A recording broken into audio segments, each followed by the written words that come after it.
혹시 이런 시절을 기억하시나요?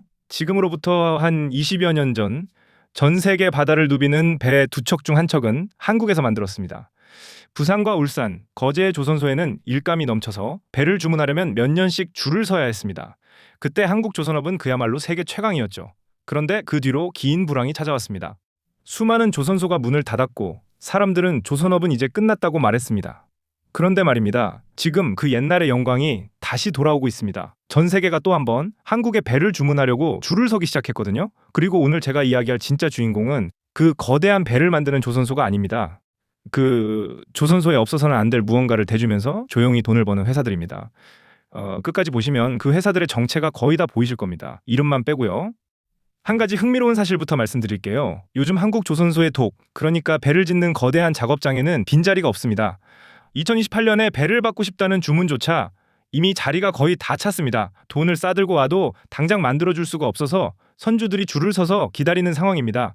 이러니 조선소는 굳이 싼 값의 일을 받을 이유가 없습니다. 비싸게 부르는 주문만 골라서 받습니다. 파는 사람이 갑이 되는 조선업에서는 정말 보기 드문 시기가 온 겁니다. 제가 이 이야기를 먼저 꺼낸 이유가 있습니다. 이렇게 만드는 쪽이 유리한 시기에는 그 혜택이 조선소 한 곳에만 머물지 않습니다.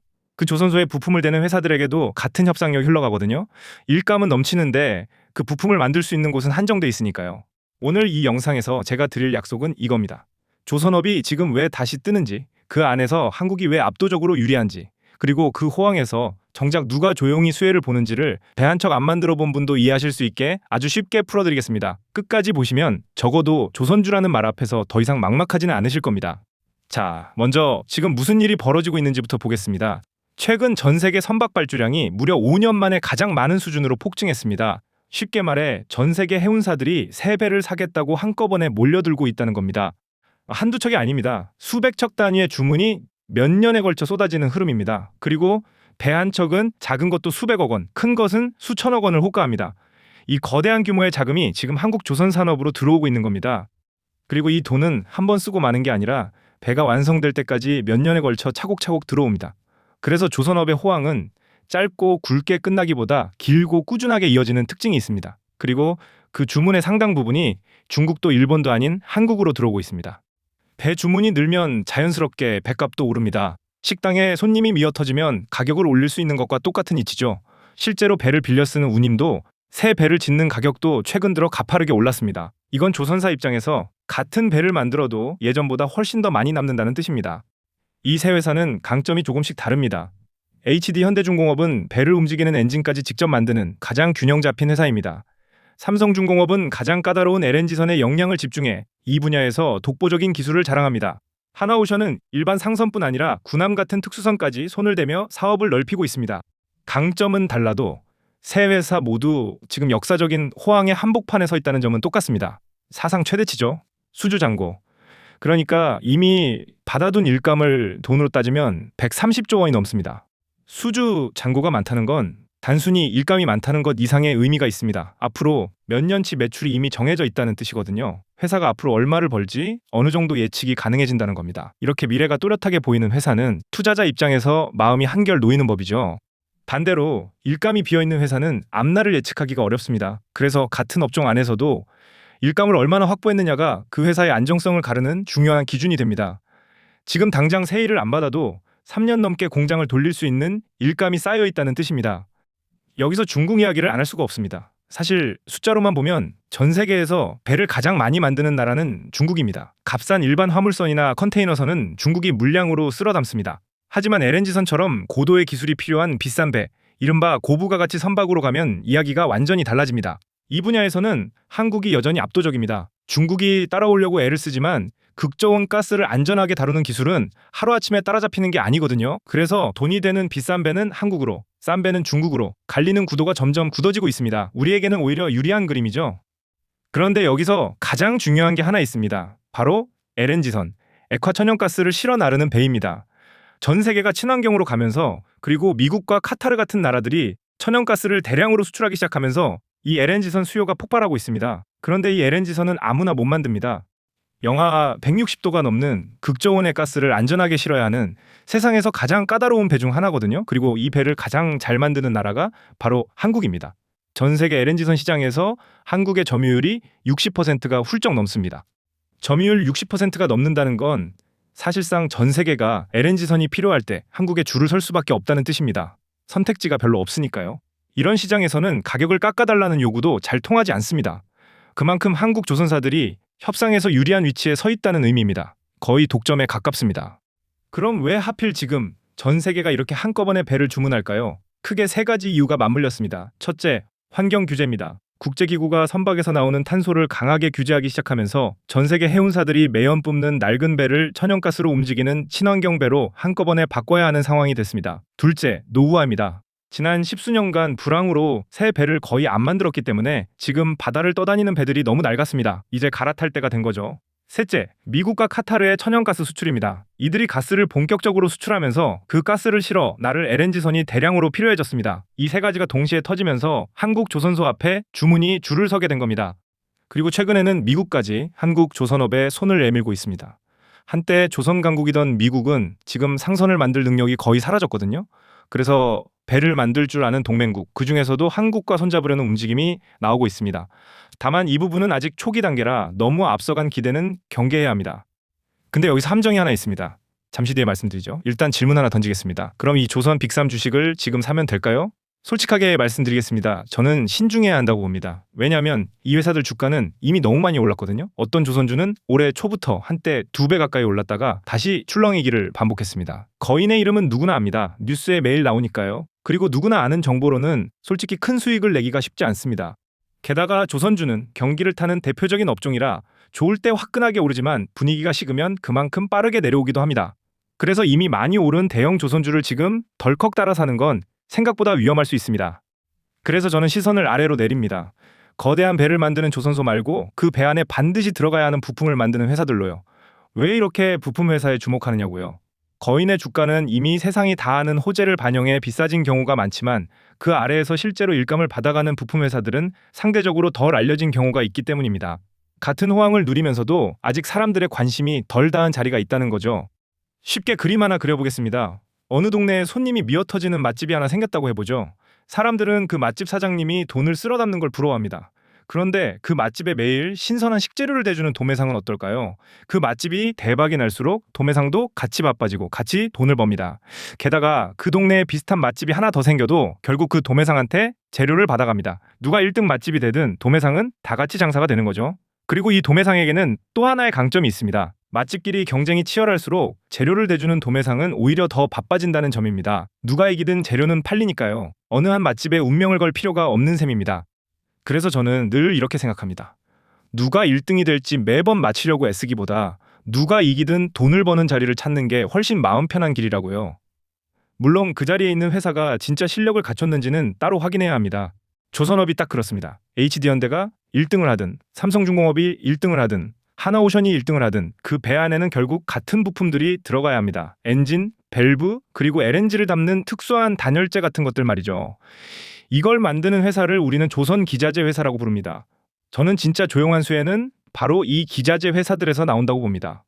조선기자재라고 하면 막연하실 텐데 크게 세 덩어리로 보시면 됩니다. 첫째는 배의 심장인 엔진입니다. 둘째는 LNG 같은 화물을 안전하게 담는 특수 단열재, 즉 본행재입니다. 셋째는 극한 환경을 견디는 밸브와 배관입니다. 이 세 가지에는 공통점이 있습니다. 전부 아무나 못 만들고 오랜 기술과 까다로운 인증이 있어야 하며 배가 한 척 늘 때마다 반드시 따라 들어간다는 점입니다. 이 기자재 중에서 제가 특히 주목하는 한 가지를 쉽게 설명해 드리겠습니다.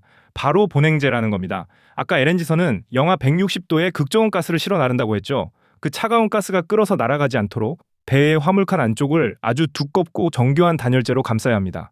쉽게 말해 LNG선은 거대한 초대형 보온병인 셈이고 그 보온병의 성능을 좌우하는 게 바로 이 본행재입니다. 그런데 이 본행재를 만들 수 있는 회사는 전 세계에 몇 곳 없습니다. LNG선을 한 척 만들 때마다 이 본행재가 어마어마하게 들어갑니다. 그러니 LNG선 주문이 늘어날수록 본행재 회사의 일감도 그대로 따라서 늘어나는 구조입니다. 이 본행재가 왜 그렇게 만들기 어려운가 하면 영하 160도라는 극한의 온도를 수십 년간 끄떡없이 버텨야 하기 때문입니다. 조금이라도 단열이 새면 비싼 가스가 증발해 날아가고 최악의 경우 사고로 이어질 수도 있습니다. 그래서 선주들은 오랜 세월 검증된 소수 회사의 제품만 씁니다. 신규 업체가 끼어들기가 정말 어려운 분야죠. 진입장벽이 높다는 건 이미 그 안에 들어가 있는 회사에게는 그만큼 든든한 울타리가 된다는 의미입니다.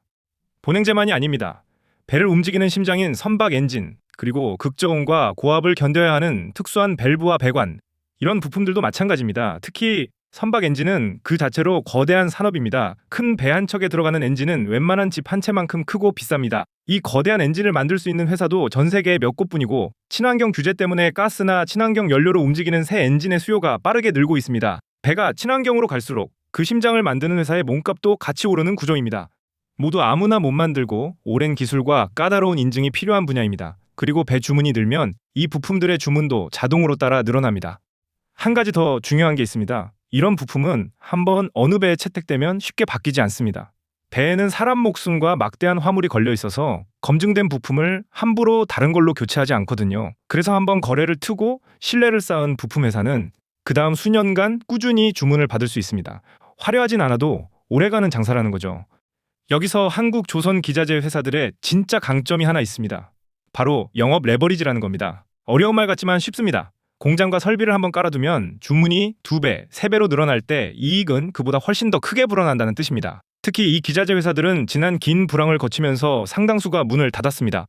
그래서 지금은 살아남은 소수의 회사에 주문이 몰리고 있습니다. 경쟁자는 줄었는데 일감은 폭발하니 살아남은 회사들의 공장 가동률이 빠르게 차오르고 있는 겁니다. 이게 무슨 의미일까요? 매출이 늘어나는 속도보다 이익이 늘어나는 속도가 훨씬 빠를 수 있다는 뜻입니다. 물론 이것도 어디까지나 그 회사가 실제로 탄탄한 일감을 확보했을 때의 이야기입니다.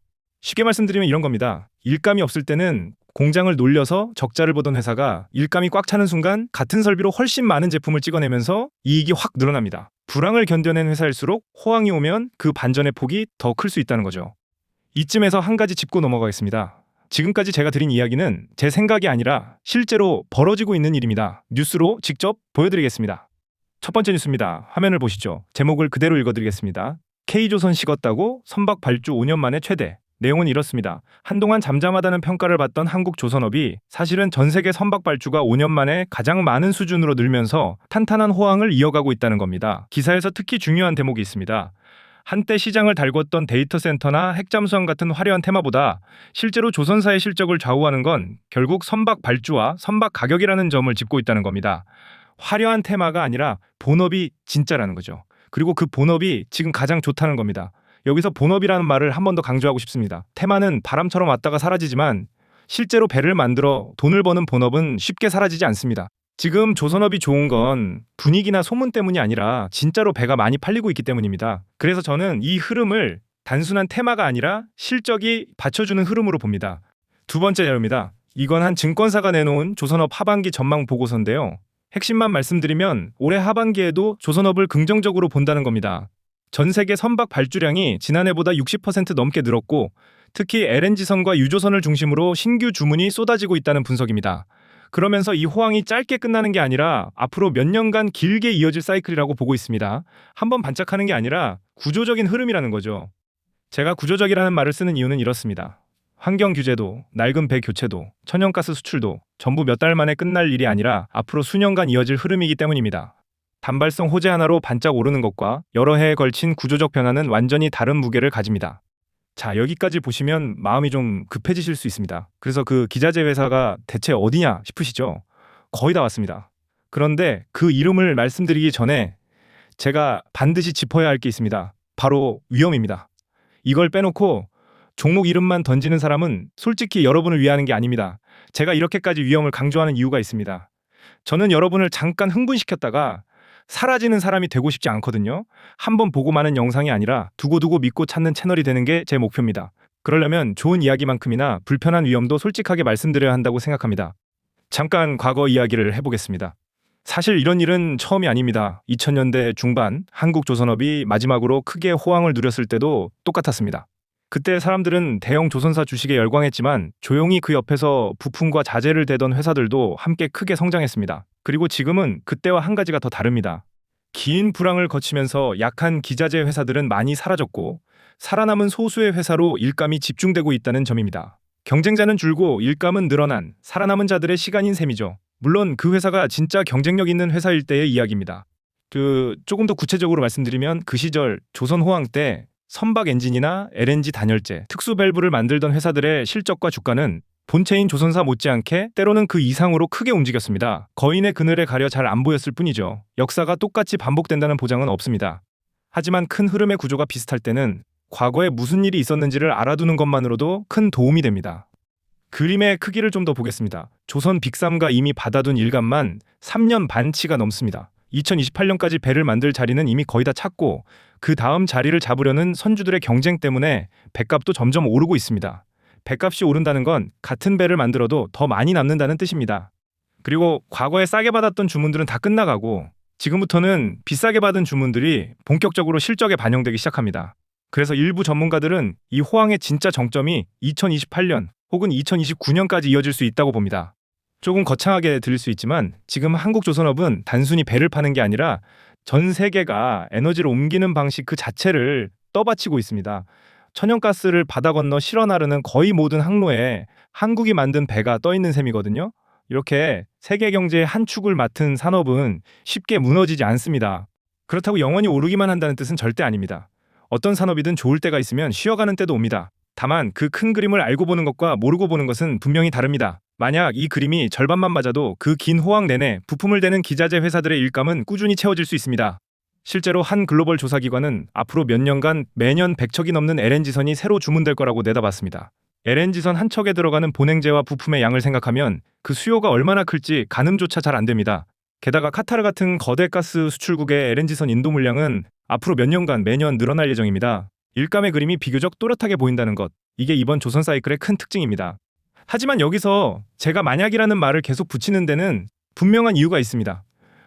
위험을 하나도 빼지 않고 솔직하게 말씀드리겠습니다. 첫째, 조선업은 경기를 많이 타는 산업입니다. 세계 경제가 갑자기 나빠지면 해운사들이 배 주문을 확 줄일 수 있습니다. 그러면 이 모든 장밋빛 그림이 빠르게 식을 수 있습니다. 둘째, 원가 부담입니다. 배를 만드는 데 들어가는 후판, 즉 두꺼운 철판 가격이 오르면 조선사와 기자재 회사의 수익이 그만큼 깎입니다. 철강 가격은 우리가 어쩌지 못하는 변수입니다. 셋째, 환율입니다. 이 회사들은 수출 비중이 커서 환율이 출렁이면 실적도 같이 흔들립니다. 넷째, 그리고 이게 가장 중요합니다. 조선주들은 이미 짧은 기간에 많이 올랐습니다. 좋은 뉴스가 이미 상당 부분 주가에 반영돼 있을 수 있다는 뜻입니다. 좋다는 소식만 듣고 무작정 따라 들어가면 남들 다 사고 난 비싼 자리에서 물릴 수 있습니다. 다섯째, 지정학적 변수도 있습니다. 중동의 가스시설에 무슨 일이 생기거나 국제 정세가 흔들리면 LNG선 발주 흐름도 영향을 받을 수 있습니다. 여기에 두 가지를 더 보태겠습니다. 하나는 중국의 추격입니다. 지금은 한국이 고부가 선박에서 앞서 있지만 중국도 막대한 자금을 쏟아부으며 기술 격차를 좁히려 하고 있습니다. 시간이 지나면 경쟁이 더 치열해질 수 있습니다. 다른 하나는 사람 문제입니다. 갑자기 일감이 폭발하면서 정작 배를 만들 숙련된 인력이 부족하다는 이야기가 나옵니다. 인건비가 오르거나 배 만드는 일정이 밀리면 그것도 수익성에 부담이 될 수 있습니다. 그렇다면 이 테마, 앞으로 무엇을 지켜보면 될까요? 제가 늘 보는 세 가지만 말씀드리겠습니다. 첫째, 조선 빅3의 LNG선 수주가 계속 이어지는지입니다. 거인의 일감이 늘어야 그 아래 기자재 회사로 일감이 흘러내려갑니다. 둘째, 후판 같은 원자재 가격이 안정적인지입니다. 원가가 잡혀야 이익이 납니다. 셋째, 기자재 회사들의 공장 가동률과 실적이 실제로 좋아지는지입니다. 주가는 결국 실적을 따라가니까요. 이 세 가지를 같이 보시면 분위기에 휩쓸리지 않고 스스로 판단하실 수 있습니다. 다만 오해는 마십시오. 이 셋이 다 좋다고 무조건 사라는 뜻이 절대 아닙니다. 아무리 좋은 회사도 너무 비싼 값에 사면 손해를 볼 수 있습니다. 좋은 회사를 찾는 것과 그 회사를 좋은 값에 사는 것은 완전히 다른 문제입니다.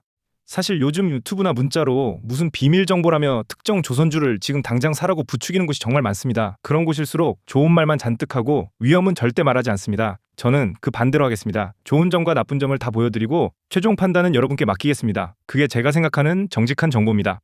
제가 이 영상을 만드는 진짜 이유를 말씀드리겠습니다. 이렇게 20년에 한 번 올까 말까한 큰 흐름이 지나갈 때 그걸 아예 모르고 지나가는 것과 알고도 내 판단으로 안 사는 것은 완전히 다른 일이기 때문입니다.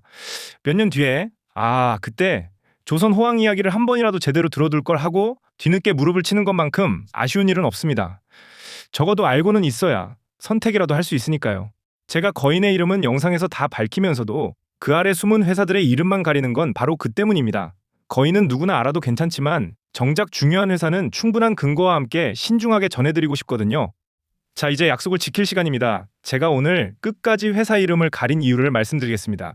이 영상은 누구나 무료로 보는 영상입니다. 그런데 만약 제가 여기서 회사 이름 몇 개를 그냥 툭 던져버리면 여러분은 그 이름만 검색해보고 정작 왜 그 회사인지 무엇을 조심해야 하는지는 모른 채 끝나버립니다. 이름 석자만 아는 건 도움이 안 됩니다. 오히려 위험합니다. 특히 평생 성실하게 모으신 소중한 돈을 잘 알지도 못하는 곳에 함부로 넣으시면 안 됩니다.